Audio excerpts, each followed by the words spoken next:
Le Citral, autorité organisatrice des transports en commun de l'agglomération lyonnaise, est présidé par Bernard Rivalta.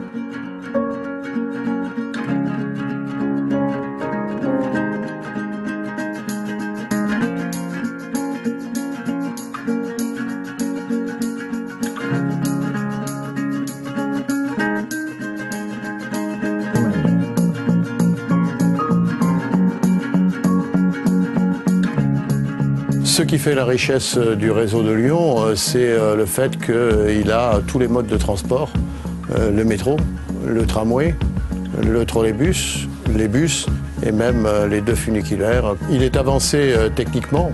C'est à Lyon qu'on a créé le premier métro automatique. C'est à Lyon qu'on a fait le premier tramway à plancher bas, qu'on a relancé le trolleybus moderne, Crystalis, et qui permet aujourd'hui d'avoir un réseau dont la plus grande partie des déplacements se font sous le mode électrique et donc très peu de pollution.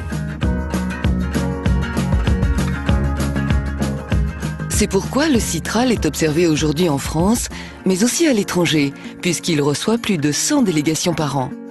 Depuis quelques années, les efforts d'infrastructures lourdes portent sur la périphérie de l'agglomération et les quartiers en devenir. Le Citral entend proposer un service public compétitif et séduire de plus en plus de clients.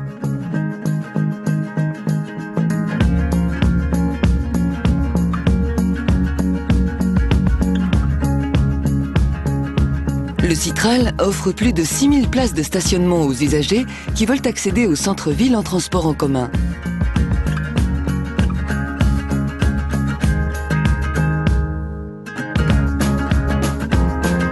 Le réseau TCL assure plus de 20% des déplacements et génère seulement 3% de la pollution urbaine.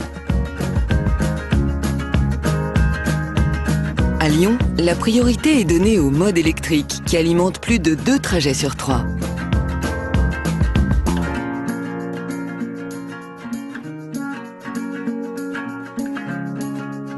Le Citral étudie de nouveaux modes de propulsion et de récupération d'énergie électrique.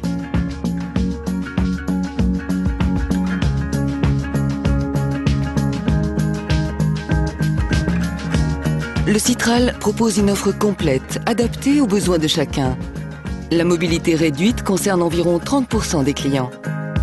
Le Citral investit dans du matériel roulant adapté et renouvelle les ascenseurs et escaliers mécaniques de toutes les stations de métro.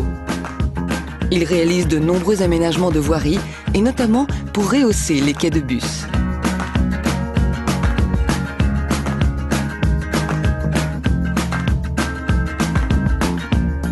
Pour séduire et fidéliser de nouveaux clients, le Citral investit et innove sur le secteur de l'information voyageur. Depuis 2000, le système Visulis renseigne aux principaux arrêts de bus sur les temps d'attente grâce à un émetteur GPS dans chaque véhicule. L'information dynamique est présente sur tous les quais de métro depuis 2011.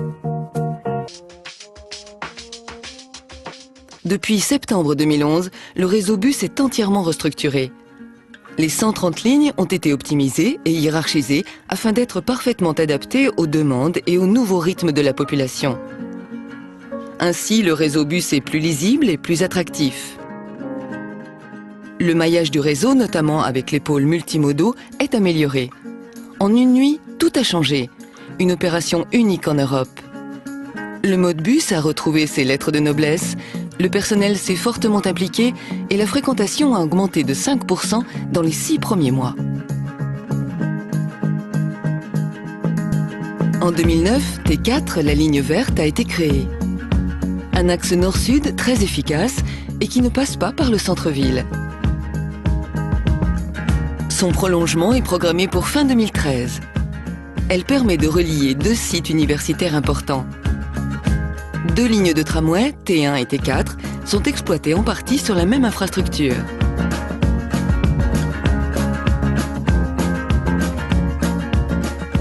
Après avoir prolongé le métro A à l'est en 2005, un nouveau projet majeur est en cours pour désenclaver tout le sud-ouest de l'agglomération.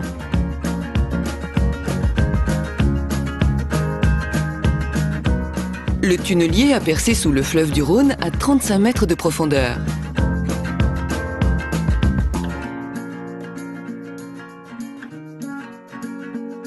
Le nouveau pôle multimodal d'Oulin, métro, bus, parc relais et gare SNCF, sera en service fin 2013. Un nouveau prolongement jusqu'aux hôpitaux sud est étudié. Le Citral a initié le démarrage du grand projet urbain de Confluence en créant une desserte tramway en 2005. Aujourd'hui, ce quartier central se développe rapidement et le prolongement de la ligne permet d'assurer sa desserte par le sud en offrant une connexion rive gauche avec le métro B. Ce projet nécessite la création du pont Raymond-Barre, réservé au mode doux, qui est un signe architectural fort à l'entrée de Lyon. Depuis 10 ans, nous investissons